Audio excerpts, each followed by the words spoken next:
ওয়াজিব নামাজ। কি নামাজ? কয় রাকাত নামাজ জানেন তো? 2 রাকাত নামাজ। ঈদুল ফিতরের 2 রাকাত ওয়াজিব নামাজ। ঈদুল ফিতরের কিসের নামাজ? ঈদুল ফিতরের 2 রাকাত ওয়াজিব নামাজ। 6 তাকবীরের সাথে। কয় তাকবীরের সাথে? এই ইমামের পিছনে পড়তেছি আল্লাহু আকবার। ঠিক আছে? এটা কিন্তু মুখে বলা, এত যে আমি একটা ছন্দ আকারে কইছি, এটা বলার দরকার নাই, মুখ দিয়ে উচ্চারণ করার দরকার নাই। আপনার হৃদয়ে পরিকল্পনা থাকুক এরকম যে ঈদুল ফিতরের নামাজ পড়তেছি, ইমামের পিছনে আল্লাহু আকবার, এতটুকু যদি পরিকল্পনা করেন হয়ে যাবে। এটা কি নামাজ? ওয়াজিব। কি নামাজ? কয়টা তাকবীর থাকবে? তাকবীর মেলা থাকবে, কিন্তু ঈদের নামাজের অতিরিক্ত তাকবীর থাকবে কয়টা? 6টা। ঠিক আছে কথা? এই কথা বলে আল্লাহু আকবার, এটা তাকবীরে তাহরিমা, এটা কিন্তু মুখে উচ্চারণ করতে হবে। এটা মুখে কি করতে হবে? না উচ্চারণ করলে আপনি নামাজেই ঢোকেন নাই। আপনি ওই নিয়ত করে সারি টাকা আছেন যে ও কই করে, ও কি করে, হুজুর তো দেখা যাচ্ছে আমি তো পিছর কাতারে আছে, হুজুর কি করবে, তাহলে কিন্তু নামাজ হবে না। কথা কি বুঝতে পারছেন? আপনি কিন্তু মুখে বলা লাগবে আল্লাহু আকবার। আমি তো জোরে বলবো, আপনারা এমন আওয়াজে বলবেন যাতে করে নিজের কানে আপনি নিজে শুনতে পারেন, নিজের কানে নিজে শুনতে পারেন। এটা আপনি নিজে নিজে শুনলেন। ঠিক আছে কথা? হ্যাঁ, এটা হচ্ছে কেন কি তাকবীরে তাহরিমা। এটা না দিলে নামাজেই ঢুকলেন না। এজন্য সকলেই বলবেন। কিন্তু আমরা অনেক সময় জানাজার নামাজের তাকবীরগুলো মুখে উচ্চারণ করি না। হুজুর বলে জোরে জোরে, আমরা খালি আলাদা থাকি। সালামের সময় সালাম, ভাই ওইগুলো তো ফরজ তাকবীর ছিল, কিন্তু আপনার নামাজই হলো না, খালি আপনি হুদায় দাঁড়া ছিলেন। ঠিক আছে? এই জন্য এই তাকবীরটা অবশ্যই। ঠিক আছে তো কথা? এরপর দেখেন, নিয়ত করছি না ঈদুল ফিতরের 2 রাকাত ওয়াজিব নামাজ 6 তাকবীরের সাথে এই ইমামের পিছনে পড়তেছি আল্লাহু আকবার। হাতটা বেঁধে ফেলেছি না?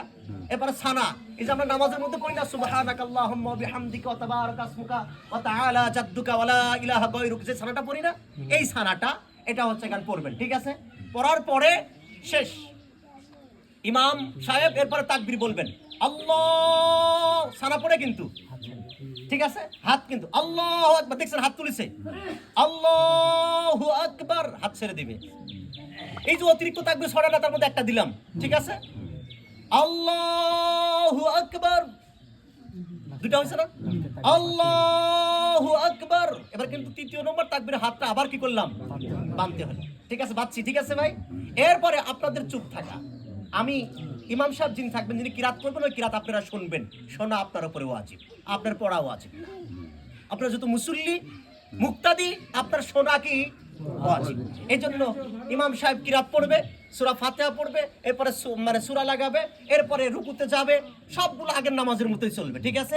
এরপরে মনে করেন যে প্রথম রাকাত হয়ে গেল, দ্বিতীয় রাকাতের জন্য উঠলো, আবার মানে বিসমিল্লাহ সহ সূরা ফাতিহা, এরপরে মানে করে কিরাত করলো, কিরাত করে রুকুতে যাওয়ার আগে, কয় নম্বর রাকাতে? 2য় নম্বর রাকাতে রুকুতে যাওয়ার আগে। আবারও ভালো করে বোঝেন, 2য় নম্বর রাকাতে কখনো যাওয়ার আগে? রুকুতে যাওয়ার আগে। কিরাত এখন শেষ, আমি তো রুকুতে যাব, রুকুতে না গিয়ে আবারও তাকবীর দেব। হাত তো বাঁধা আছে। মনে করেন শেষ, কিরাত শেষ হয়ে গেছে, 2য় রাকাতে আল্লাহু আকবার, একটা গেল, আল্লাহু আকবার, কটা গেল? আল্লাহু আকবার, কটা? এরপর 4র্থ, এবার কিন্তু হাত বাঁধি নাই, কিন্তু সারাই আছে। এবার 4র্থ নম্বর তাকবীর, এটা কিন্তু ওই অতিরিক্ত না, এটা হচ্ছে রুকুর তাকবীর। এটা কিসের তাকবীর? আল্লাহু আকবার। ঠিক আছে? আমরা চলে গেলাম, বাস। বাদ বাকি একই, আর বাদ বাকি অন্য নামাজ যেরকম ওই রকম। ঠিক আছে তো ভাই? আমরা নামাজ তাকাতাকি করবো না, এরকম তাকাবো না। নামাজ যখন ধরবো তখন সিজদার দিকে তাকায়।